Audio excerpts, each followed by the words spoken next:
Bueno, Lara, vamos a comenzar con el examen de crecimiento y desarrollo en tiempos de pandemia. Eh, Aprovechando la pandemia y el coronavirus, me gustaría saber qué conocimientos tiene usted de sistema inmune. Eso lo vimos en crecimiento y desarrollo en una UP, ¿no es cierto? ¿Se acuerdan Sí, que UP tratamos sistema inmune? en la número 5. En la número 5. A ver, ¿me quiere leer la unidad número 5?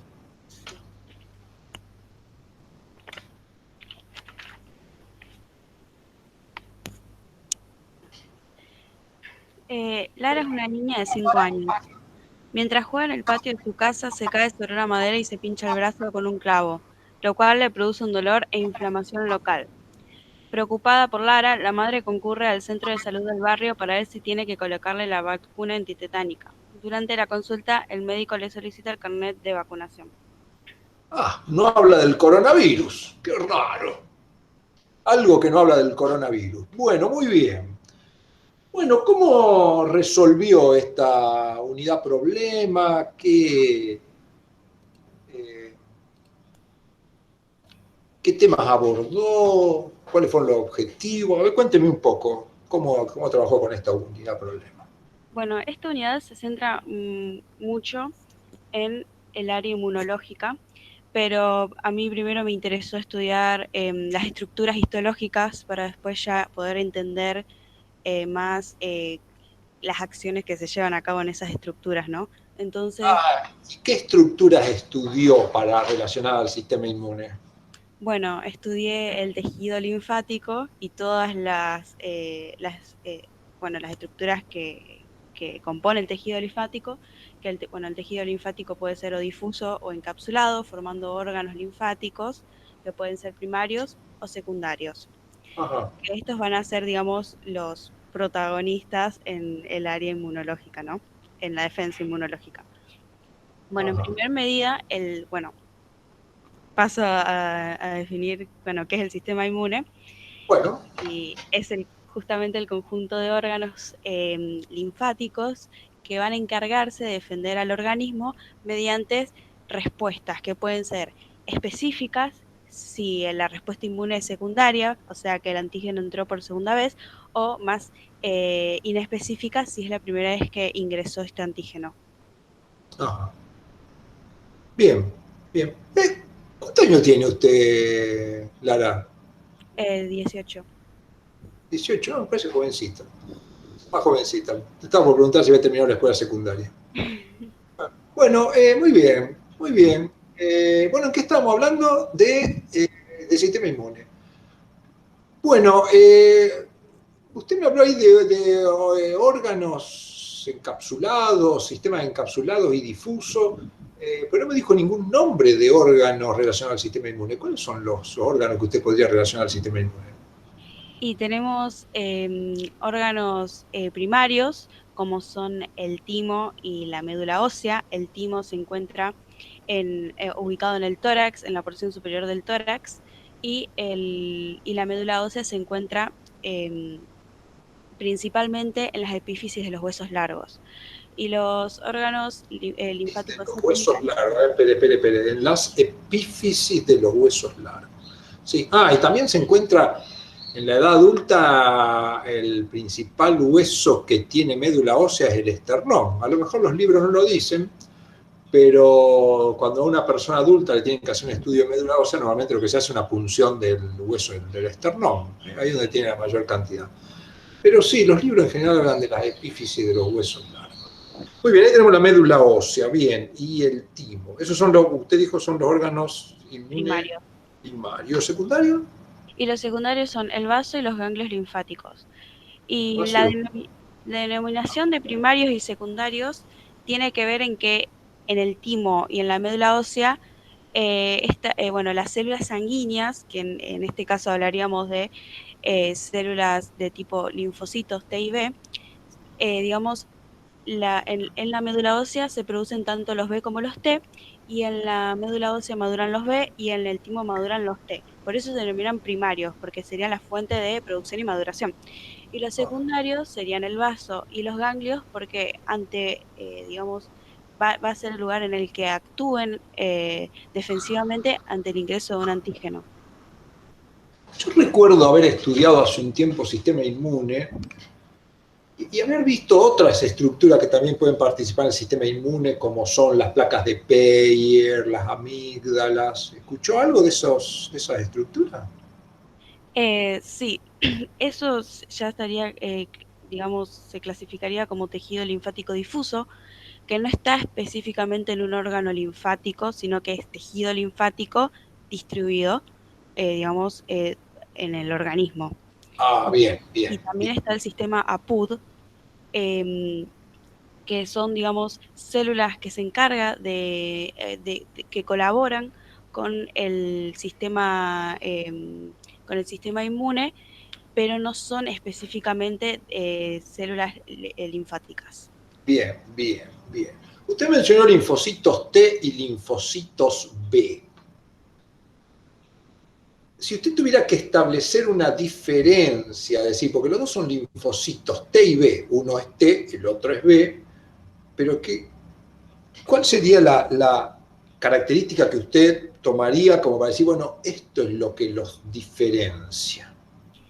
Bueno, la diferencia, antes de mencionarla, quiero aclarar que radica en sus tipos de receptores. Los linfocitos T tienen receptores TCR y los linfocitos B tienen receptores BCR. Y los linfocitos T lo que hacen es producir una respuesta celular, de tipo celular, y los linfocitos B lo que hacen es producir una respuesta de tipo humoral a través de los anticuerpos. Ajá. Esa respuesta humoral, ¿tiene algo que ver con el buen o mal humor que tenga una persona? O sea, si yo estoy de buen humor un día, van a responder mejor los linfocitos B, y si estoy de mal humor, los linfocitos T, o no tiene nada que ver eso.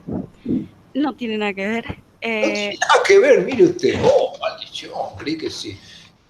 ¿Qué quiere decir cuando decimos una respuesta humoral? Bueno, el humor es todo aquello que refiere a los líquidos del cuerpo, que están en el cuerpo humano.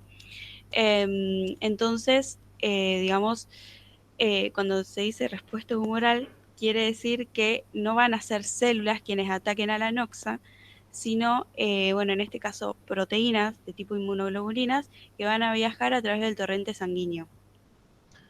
Mire usted. Así que cuando escucho a veces el otro día escuchaba al ministro de Salud de la provincia de Buenos Aires, que hablaba que con la cuarentena había un humor social. Está hablando me estoy confundido, ¿está hablando de los líquidos sociales o ahí está hablando del comportamiento? Bueno, muy bien. Así que humor es para confundirse realmente, pero no tiene nada que ver con el buen o mal humor. Muy bien, son sustancias disueltas en líquido. Bueno, con la respuesta humoral usted habló de las inmunoglobulinas o los anticuerpos, creo que dijo. Esos anticuerpos se pueden clasificar de acuerdo a la cadena pesada que tengan.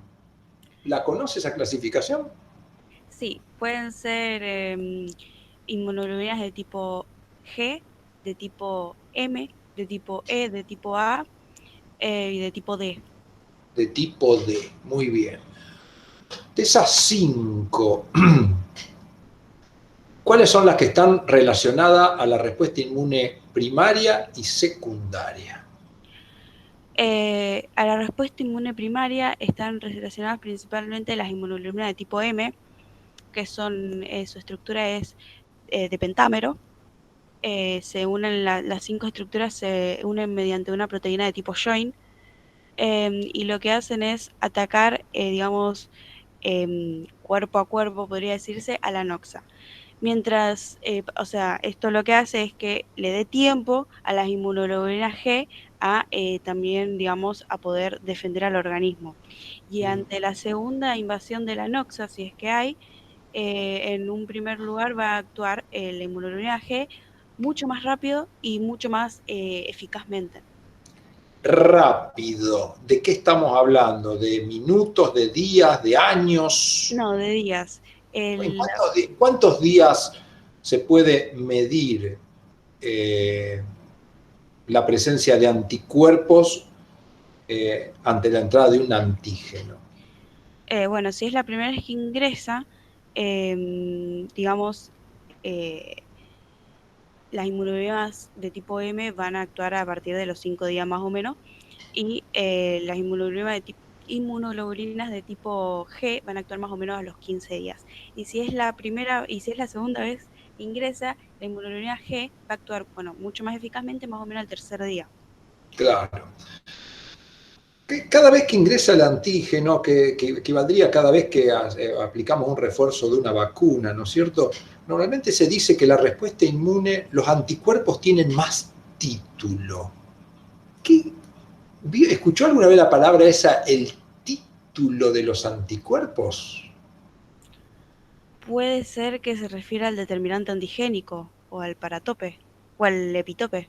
No exactamente, no. El título, que es un... Nunca, la primera vez que escuché la palabra título me llamó la atención y 40 años después me sigue llamando la atención.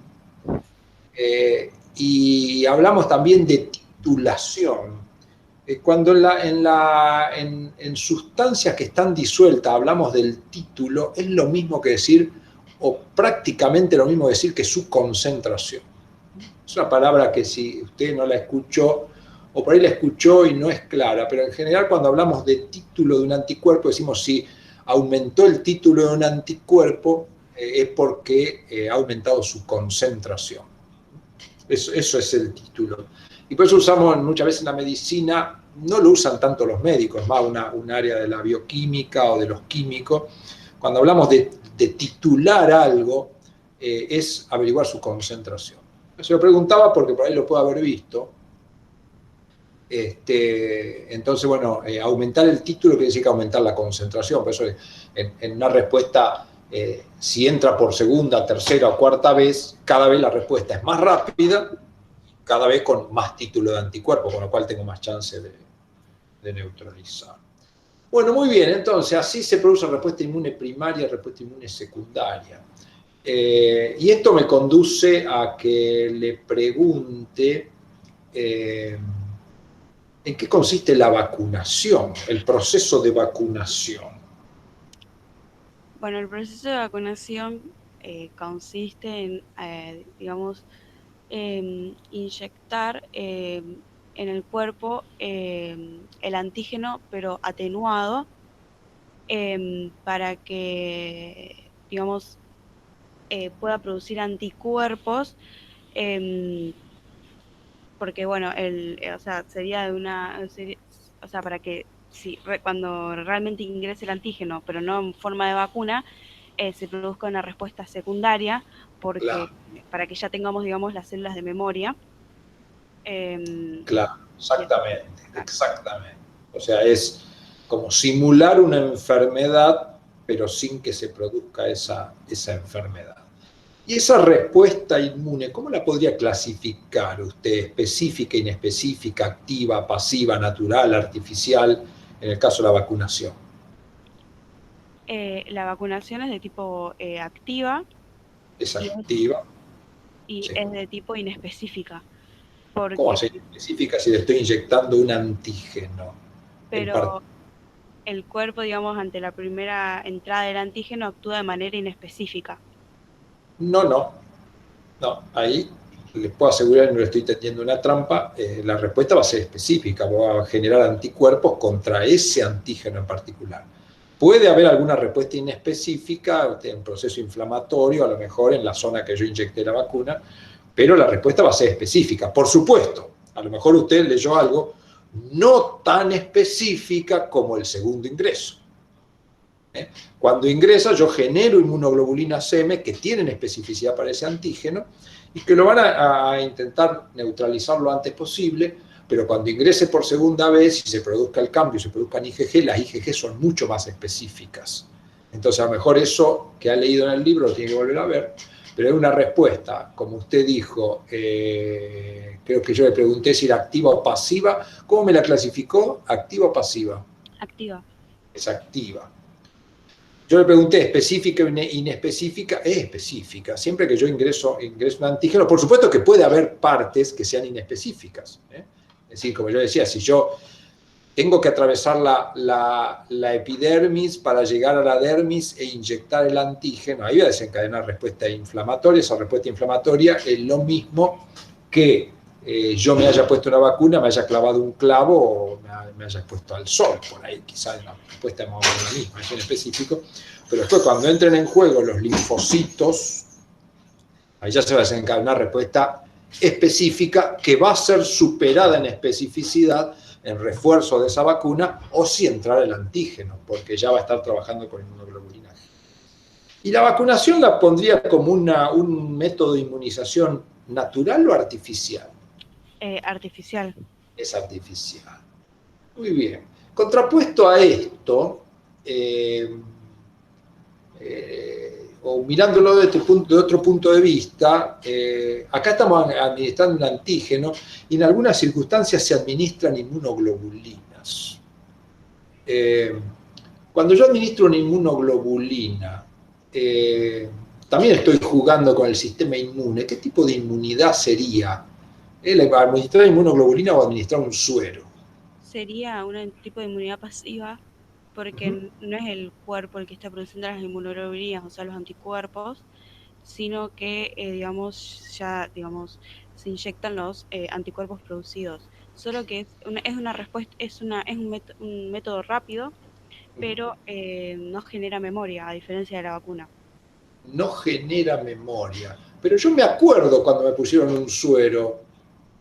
Bueno, o sea, en el cuerpo no produce células de memoria. No genera células de memoria del sistema inmune, no que me anula la memoria de mis recuerdos. Perfecto, muy bien. ¿Conoce algún caso de inmunidad pasiva, como el que estamos hablando, pero que sea natural, porque el suero es artificial? Sí, por ejemplo, durante el periodo de gestación, a través de la placenta, la inmunoglobulina de tipo G, al ser la de menor peso molecular, puede atravesar la placenta y defender al feto. Y ese proceso, obviamente, como es a través de la placenta, después del parto, queda sin efecto, ¿no es cierto? Sin embargo, sigue existiendo una inmunidad pasiva natural después del parto. ¿Escuchó hablar de ese caso? O sea, ¿qué mecanismo de inmunidad pasivo sigue existiendo entre la madre y el hijo, a pesar de que se haya producido el parto y la placenta ya no exista más? Puede ser por la alimentación mediante la leche de la madre.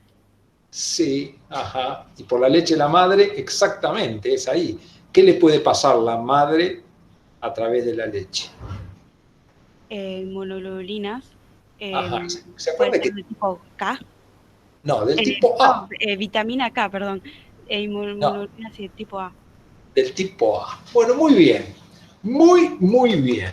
Pero volvamos a esta UP que me habla de Lara, que es una nena que se cortó, la madre preocupada, la lleva al centro de salud. ¿Qué tendría que hacer un médico, quien esté en el centro de salud, cuando llega en esa situación? En primer medida, solicitar el carnet de vacunación.